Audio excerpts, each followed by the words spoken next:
Hello everyone, my name is Armando Tribuna and now I'm gonna do a tutorial on how to install Kafka and RabbitMQ. So first is that let's install RabbitMQ no, which is nata sa website daan. So it says here that RabbitMQ requires a supported version of Erlang, which is mag-install ta og Erlang. So, and atong install na is that i-click lang nato ni basta mag-install ta kanina part and mag-wait ta na ma-download. So while nag-wait na nag-download is that mag-download po ta atong Kafka. Kay since ano din, atong gi-set siya na unya mag-scroll down lang ka and then kung napili na version is that this na version sa Scala 2.12. Ito na siya i-download.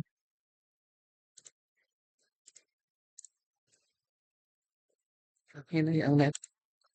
Let's just wait. Tara na download na siya. Let's just wait na ma-download na lang. So gikat na ko siya no since bugi man gud siya ma-download. So gi-wait na lang na ma-download tanan. So first na to ano yun is ang katong Erlang which is kailangan siya para ma-install na to ang RabbitMQ. Install. Then ato na siyang i-check diri check na to na then next. Next install niya nanay mo appear na murag ano diri sa side to. Install na to na agree. Yeah, close. Mag-wait ta ani mag ano no. Then after ano is that mag-ano ta sa RabbitMQ, pwede to siya i-install balik. Kas while waiting sa ano.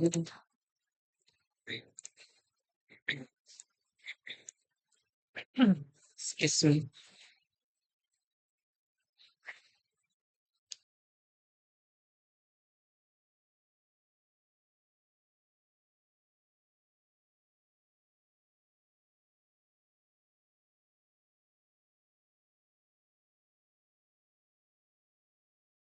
Close. Since completed naman siya.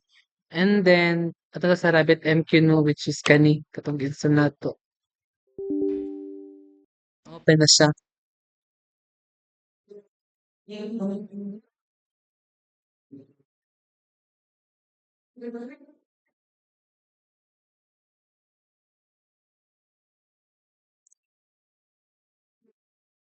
Then install na to na.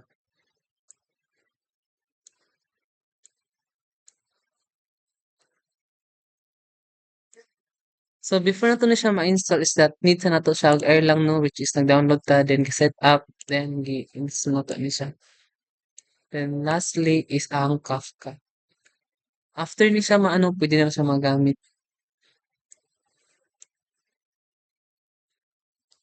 Just wait.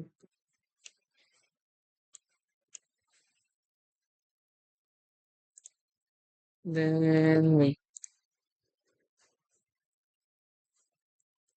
And if this is okay fine na, then ako na siya ano, since nag-set up ang punta sa RabbitMQ. Then next na siya. Then finish.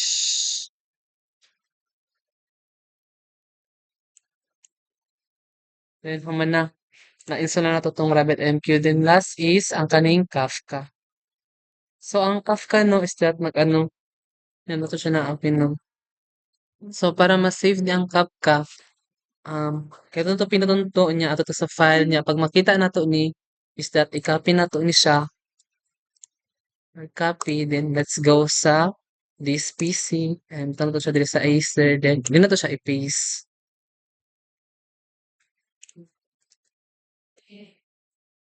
I-control V na ko siya para then we'll just wait para siya ma-install.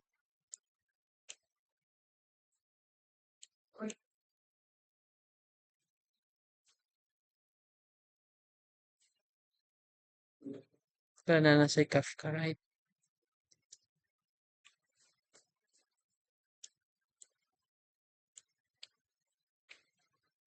Then done.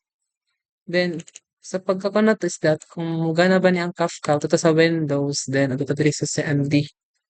Pag mulabas na siya, ara na na pag nanay siya is that naka-connect na siya. Same as sa ano sa RabbitMQ. This one. Pag, then dala. And that's how you install the RabbitMQ and the Kafka. That's so easy. And that's all. Thank